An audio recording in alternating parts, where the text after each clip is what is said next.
Hello every one, എൻ്റെ പേര് അക്ഷയ് സുനിൽ. ഞാൻ എക്സലൻസ് ആൻഡ് ഹ്യൂനർ എന്ന് പറഞ്ഞ ഒരു കമ്പനിയുടെ ചീഫ് എക്സിക്യൂട്ടീവ് ഓഫീസറാണ്. ചിലപ്പോൾ വീഡിയോ കണ്ടുകൊണ്ടിരുന്നിട്ടുണ്ടായിരുന്നു കുറച്ച് പേർക്കെങ്കിലും എന്നെ ചിലപ്പോൾ അറിയായിരിക്കും. എന്നാൽ പുതിയതായിട്ട് അറിയുന്നവർക്ക് വേണ്ടിയിട്ട് മാത്രമാണ് ഈ ചെറിയൊരു ഇൻട്രഡക്ഷൻ. എനിക്കൊരു എച്ച് ആർ കൺസൾട്ടിങ് കമ്പനിയാണ് കേട്ടോ.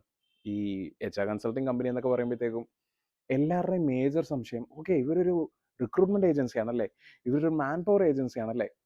എന്നാൽ ആ ഒരു സ്റ്റിഗ്മ നശിപ്പിക്കണം എന്നുള്ളൊരു ലക്ഷ്യത്തോടെയാണ് ഞാൻ ഇന്ന് ഈ വീഡിയോ ചെയ്യുന്നത്.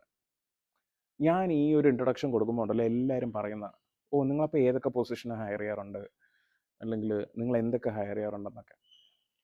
പക്ഷേ at the end of the day H R consulting എന്ന് പറയുന്നത് അതിൻ്റെ അപ്പുറത്തേക്ക് ഒരുപാട് കാര്യങ്ങളുണ്ടെന്ന് അങ്ങനെ എല്ലാവർക്കും അറിയത്തില്ല. പക്ഷേ ഞാൻ ഇന്ന് വന്നേക്കുന്നത് എച്ച് ആർ കൺസൾട്ടിങ്ങിനെ പറ്റിയിട്ട് പറയാനില്ല, അത് നമുക്ക് വേറൊരു ദിവസത്തേക്കാവാം. എൻ്റെ ഇന്നത്തെ ഡിസ്കഷൻ, ഞാൻ ഒരു സ്റ്റാർട്ടപ്പ് ഫൗണ്ടറാണ്. ഞാൻ ഒരു സ്റ്റാർട്ടപ്പിൻ്റെ അല്ല, ഞാൻ മൾട്ടിപ്പിൾ സ്റ്റാർട്ടപ്പ്സിൻ്റെ ഫൗണ്ടേഴ്സ് ആയിരുന്നു. ഒരു കണക്കിന് പറഞ്ഞു കഴിഞ്ഞാൽ മേ ബി ഒരു 2 സ്റ്റാർട്ടപ്പ്സിൻ്റെ ഒരു ഫെയിൽഡ് ഓൺടർപ്രണർ ആണെന്നൊക്കെ വേണമെങ്കിൽ പറയാം കേട്ടോ. എന്നെ സ്റ്റാർട്ടപ്പിൻ്റെ ലൈഫ് പഠിപ്പിച്ചൊരു കാര്യമുണ്ട്. ഈ സ്റ്റാർട്ടപ്പ് തോറ്റുപോയി പൊട്ടിപ്പോയി എന്ന് പറയുന്നതിലൊന്നും വലിയ നാണക്കേടൊന്നും വിചാരിക്കണ്ട. കാര്യം എന്താണെന്ന് വെച്ചാൽ അതിൽ നിന്നാണ് ഏറ്റവും കൂടുതൽ കാര്യങ്ങൾ ഞാൻ പഠിച്ചിട്ടുള്ളത്. എനിക്ക് തോന്നുന്നു ഇന്ന് സക്സസ്ഫുൾ ആയിട്ടുള്ള പല സ്റ്റാർട്ടപ്പ്സിൻ്റെ ഫൗണ്ടേഴ്സും ഇതുപോലെ ഒന്നിൽ കൂടുതൽ സ്റ്റാർട്ടപ്പ്സ് ഫെയിൽ ആയി പോയിട്ടുള്ളവരായിരിക്കും. എന്നാൽ ഞാൻ ഇന്നിവിടെ നിൽക്കുന്ന ഒരു ഫെയിൽഡ് സ്റ്റാർട്ടപ്പിൻ്റെ ഫൗണ്ടറായിട്ടല്ല, ഞാൻ ഇന്നിപ്പോൾ ഇവിടെ നിൽക്കുന്നത് വളരെ സക്സസ്സിലേക്ക് പോയിക്കൊണ്ടിരിക്കുന്ന ഒരു സ്റ്റാർട്ടപ്പിൻ്റെ ഫൗണ്ടറായിട്ടാണ്. അപ്പം എൻ്റെ ഒരു പ്രീവിയസ് ആയിട്ടുള്ള കുറച്ച് കാര്യങ്ങൾ ഞാൻ കുറച്ച് എക്സ്പീരിയൻസസ് ഷെയർ ചെയ്യാം കേട്ടോ. നിങ്ങളിപ്പോൾ ഒരു ബഡ്ഡിങ് ഓൺടർപ്രണർ ആണ്, നിങ്ങളിപ്പോൾ ഒരു ഓൺടർപ്രണർ ഫേസിലേക്ക് നിൽക്കുന്നവരൊക്കെ ആണെന്നുണ്ടെങ്കിൽ ചിലപ്പോൾ നിങ്ങൾക്ക് ഇത് യൂസ്ഫുൾ ആയിരിക്കും. നമ്മൾ ഏറ്റവും കൂടുതൽ പൈസ കളയുന്നത് എവിടെയാണെന്നറിയാമോ? നമ്മൾ എന്തൊക്കെയോ ഫുൾ ഫ്ലെഡ്ജ്ഡ് ആയിട്ട് തുടങ്ങണം എന്ന് പറയുന്ന ഒരു സ്ഥലത്തേക്കാണ്. ഇൻവെസ്റ്റ്മെൻറ്റ് എന്ന് പറയുന്ന ഒരു ഒരു ഒരു ഒരു ബ്ലാങ്കറ്റ് ടേമാണ് നമ്മൾ അതിനെ പറയുന്നത് അല്ലേ. ഈ ഇൻവെസ്റ്റ്മെൻറ്റ് പ്രശ്നം എന്താണെന്നറിയോ?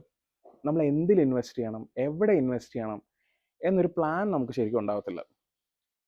ഇപ്പം കഴിഞ്ഞ ദിവസം ഞാൻ എൻ്റെ ഒരു ഫ്രണ്ടുമായിട്ട് സംസാരിച്ചായിരുന്നു. അപ്പം പുള്ളിക്കാരനൊരു റെസ്റ്റോറൻറ്റ് തുടങ്ങണം. പുള്ളിക്കാരൻ്റെ റെസ്റ്റോറൻറ്റൊക്കെ നടത്തി എക്സ്പീരിയൻസ് ഉള്ള ഒരാളാണ്, അതിൻ്റെ അഡ്മിനിസ്ട്രേഷനിലിരുന്ന എക്സ്പീരിയൻസ് ഉള്ള ഒരാളാണ്.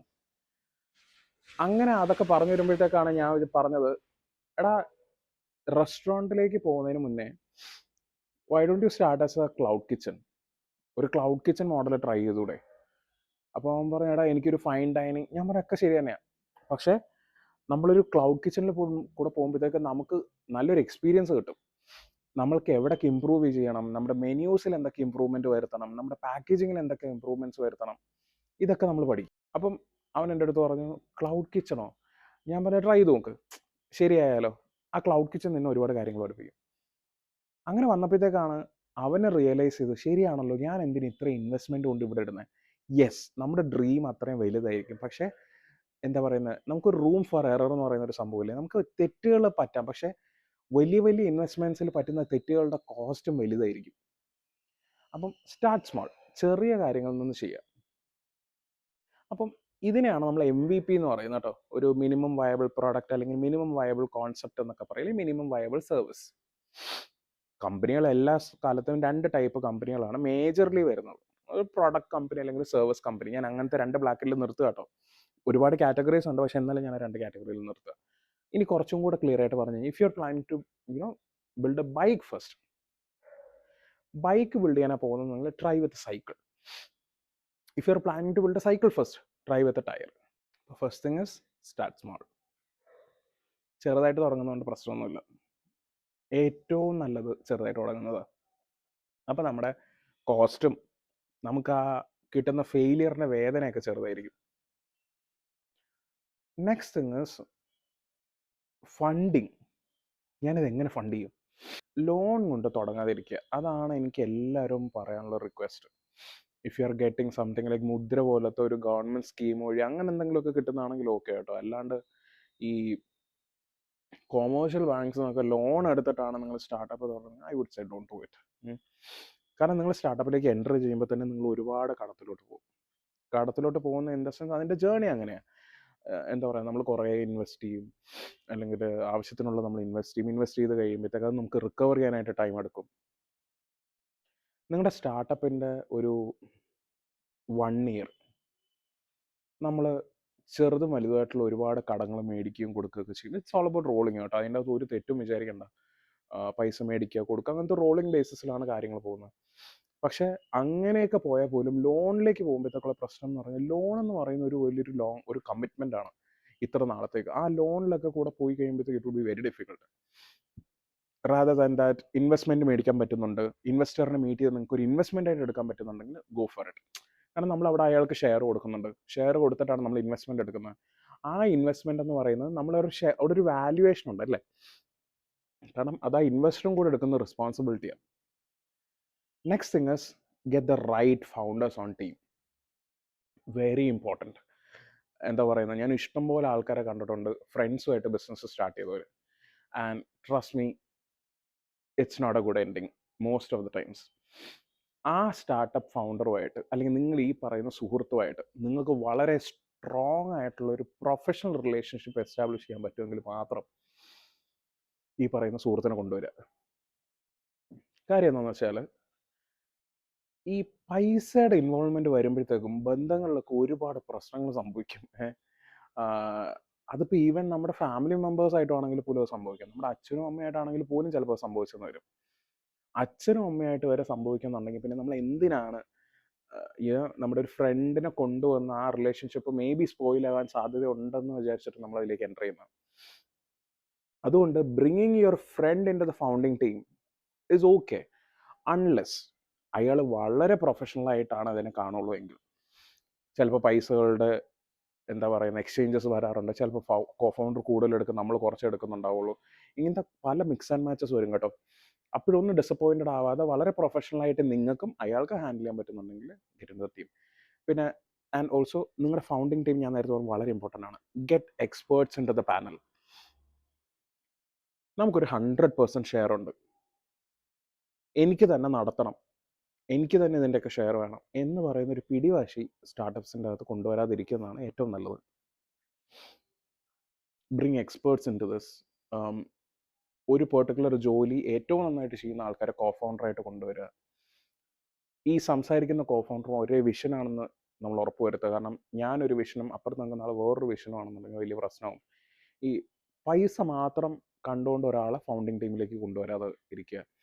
കാരണം പൈസ ഞാൻ പറഞ്ഞാൽ നിങ്ങൾക്കത് ഏൺ ചെയ്യാനോ അല്ലെങ്കിൽ സോഴ്സ് ചെയ്യാനോ ഒരുപാട് മാർഗ്ഗങ്ങളുണ്ട്. പക്ഷേ A good founding member is very crucial. കാരണം അയാൾ ആ കമ്പനിയുടെ എൻഡ് വരെ ഉണ്ടാവേണ്ട ആളാണ്.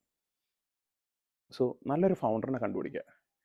And next is people management. ഈ പീപ്പിൾ മാനേജ്മെൻറ്റിനെ പറ്റിയിട്ട് എനിക്ക് കുറച്ച് അധികം കാര്യങ്ങൾ പറയാനുണ്ട്. അതിൻ്റെ എക്സ്റ്റൻഷനായിട്ട് എന്താണ് കാര്യങ്ങൾ എന്നൊക്കെ ഞാൻ അടുത്ത ഇതിൽ പറഞ്ഞുതരാം, ഒരു വീഡിയോയിലോ റീലിൽ കൂടെ ഒക്കെ പറഞ്ഞുതരാം. ഞാൻ നേരത്തെ പറഞ്ഞൊരു എക്സ്റ്റൻഷൻ ഉണ്ടല്ലോ, ഫൗണ്ടിങ് ടീമിൽ നല്ല എക്സ്പേർട്സിനെ കൊണ്ടുവരാൻ. അതേ കാര്യം തന്നെ ഇവിടെയും ചെയ്യണം. Okay, your team is your asset. ഞാൻ ഇത്രയും വർഷത്തെ സ്റ്റാർട്ടപ്പ് ജീവിതത്തിൽ പഠിച്ചത് do not hesitate to hire എന്നുള്ളത്. നിങ്ങൾ ഹയർ ചെയ്യാതെ നിങ്ങളെല്ലാം ചെയ്ത് കഴിഞ്ഞാൽ നിങ്ങൾക്ക് ഉറപ്പായിട്ട് നിങ്ങൾക്ക് നല്ല മാർജിൻ ഉണ്ടാവും. പക്ഷേ അത് സസ്റ്റൈനബിൾ അല്ല, നിലനിന്ന് പോകാത്തൊരു സാധനമാണ്. Get right people in to the team. എൻ്റെ കമ്പനിക്കകത്ത് ഞാൻ ഏറ്റവും സ്ട്രഗ്ലിംഗ് ഫേസിലാണ്. എൻ്റെ കമ്പനിയിൽ ഞാൻ വലിയൊരു സീനിയർ മാനേജറിനെ എടുക്കുന്നു. ഒരു വലിയൊരു സ്ഥാപനത്തിൽ ഒരു സീനിയർ പേഴ്സണെ ഞാൻ എൻ്റെ ടീമിലേക്ക് കൊണ്ടുവന്നു. ആൻഡ് ആ സമയത്ത് ഇവരുടെ സാലറി കൊടുക്കാൻ പറ്റുമെന്ന് എനിക്ക് ഭയങ്കര ഡൗട്ട് ഉണ്ടായിരുന്നു. ബട്ട് സ്റ്റിൽ നമ്മുടെ ഗട്ട് പറയുന്നൊരു കാര്യം ഉണ്ടല്ലോ, ഈ ഓക്കെ ഇത് നടക്കും എന്ന് പറയുന്ന ഒരു ഗട്ട് ഫീലിംഗ് ഉണ്ടല്ലോ. ആ ഗട്ട് ഫീലിങ്ങിൻ്റെ പുറത്ത് ഐ ഹാഡ് പ്രോപ്പർ പ്ലാൻസ്. ഈ പറയുന്ന ആളെ കൊണ്ടുവന്ന് എന്താ ചെയ്യിപ്പിക്കേണ്ടതെന്നുള്ള നല്ല പ്ലാൻ എൻ്റെ കയ്യിലുണ്ടായിരുന്നു. ആൻഡ് ഞാൻ ആ ആളെ ടീമിൻ്റെ അകത്തോട്ട് കൊണ്ടുവന്നു. എന്നിട്ട് ആ ആൾ വഴി ഞാനൊരു 2-3 പേരെയും കൂടെ ഹയർ ചെയ്തു. കേൾക്കണം, ഈ സമയത്തൊക്കെ എൻ്റെ കയ്യിൽ ഒരു രൂപ പോലും ബാക്കപ്പ് ഇല്ല. പക്ഷേ എനിക്ക് ഒരു കാര്യം അറിയാം, ഇവരെ കൊണ്ടുവന്ന കാര്യങ്ങൾ ചെയ്യിപ്പിച്ചാൽ എനിക്ക് കൂടുതൽ മണി അടുത്ത മാസങ്ങളിൽ സോഴ്സ് ചെയ്യാൻ പറ്റുമെന്ന് എനിക്കറിയാം. Entrepreneur is A risk taker. നല്ലൊരു ധൈര്യമാണ് ഒരു ഓൺട്രപ്രണർ ആകാൻ. ഒരു കോർപ്പറേറ്റ് മൈൻഡ് സെറ്റ് വെച്ചുകൊണ്ട് ബിസിനസ്സിലോട്ട് വന്നു കഴിഞ്ഞാൽ വലിയ പാടായിരിക്കും. പിന്നെ എനിക്ക് പണ്ട് തൊട്ടേ എല്ലാവരും പറയും, നിനക്കെന്താ പേടിയില്ലാത്തത്? എനിക്ക് ഈ പറയുന്ന പോലെ ഗോസ്റ്റ് ഹൗസിൽ പറയുന്നത് പോലെ എന്താ പറയുന്നത്, പേടിക്കാൻ കുറച്ച് ബുദ്ധിയാണല്ലോ. എനിക്ക് ആ ബുദ്ധി ഇല്ലാത്തത് കൊണ്ടായിരിക്കും എനിക്ക് അത്ര പേടിയൊന്നും തോന്നിയില്ല. ടെൻഷൻ ഉണ്ടായിരുന്നു ഒബ്വിയസ്ലി. ആ ടീം മെമ്പർ വന്നിട്ടുണ്ടല്ലോ, പുള്ളിക്കാരി ഒരു 2-3 അസോസിയേറ്റ്സിനെയും കൂടെ ഹയർ ചെയ്തു. എന്നിട്ട് ആ ടീം ഒന്നിച്ച് എൻ്റെ കൂടെ ഉണ്ടായിരുന്ന ഒരു ടീം മെമ്പറുമായിട്ട് ചേർന്നിട്ട് almost 3 to 3.5 lakhs worth of recruitment ആണ് അവർ ഒറ്റ മാസം കൊണ്ട് സ്കോർ ചെയ്തത്. ഞാൻ 3.5 lakhs ഒക്കെ വളരെ വാല്യുബിൾ ആയിട്ട് പറയാൻ കാര്യം എനിക്ക് ഈ പോയിന്റിൽ ഇത് ഭയങ്കര വാല്യുബിൾ ആയതുകൊണ്ട്. ചിലപ്പോൾ മുമ്പോട്ട് പോകുമ്പോഴത്തേക്ക് അത്ര വാല്യൂ ഒന്നും ഉണ്ടാകത്തില്ലായിരിക്കും. 30 ലക്ഷമോ 50 ലക്ഷമോ ഒക്കെ റവന്യൂ ഉള്ള ഒരു കമ്പനിയെ സംബന്ധിച്ച് 3.5 ലക്ഷം വലിയ കാര്യമൊന്നും അല്ലായിരിക്കും. ഈ പോയിന്റിൽ പക്ഷേ എനിക്കത് ഭയങ്കര വാല്യുബിൾ ആയിരുന്നു. സോ ഞാൻ പറയാൻ കാര്യം, getting right people in to your team is very important. At the right time, ശരിയായ സമയത്ത് കറക്റ്റ് ഒരു പോയിന്റിൽ നമ്മൾ ഹയർ ചെയ്താണ്ടല്ലോ, യു വിൽ ബി സക്സസ്ഫുൾ. അപ്പം ഇങ്ങനത്തെ കാര്യങ്ങളൊക്കെ ചെയ്യുക. And finally, don't hesitate to market yourself. നിങ്ങളല്ല, നിങ്ങളുടെ ബ്രാൻഡാണ് മാർക്കറ്റഡ് ആവേണ്ടത് എന്നുള്ള തെറ്റിദ്ധാരണ കൊണ്ട് നടക്കരുത്. ഇങ്ങനെ നിങ്ങൾക്ക് മാത്രമേ നിങ്ങളുടെ ബ്രാൻഡിനെ പറ്റിയിട്ടും നിങ്ങളുടെ ബിസിനസ്സിനെ പറ്റിയിട്ടും നന്നായിട്ട് പറയാൻ പറ്റുള്ളൂ. So market yourself. നാണമില്ലാതെ മാർക്കറ്റ് ചെയ്യണം. ചിലർ പറയും, നീ എന്ത് സ്വയം പൊങ്ങിയാടാ? അതെ, സ്വയം പൊങ്ങും. കാരണം സ്വന്തമായിട്ടൊരു കമ്പനി കൊണ്ടുവരാനായിട്ടുള്ള ഗട്ട്സ് ഉണ്ടെങ്കിൽ നമ്മൾ സ്വയം പൊങ്ങണം. അതിലാണ് കാര്യം. അപ്പം don't hesitate to market yourself, market your brand, and let's bring up a successful future. See you everybody.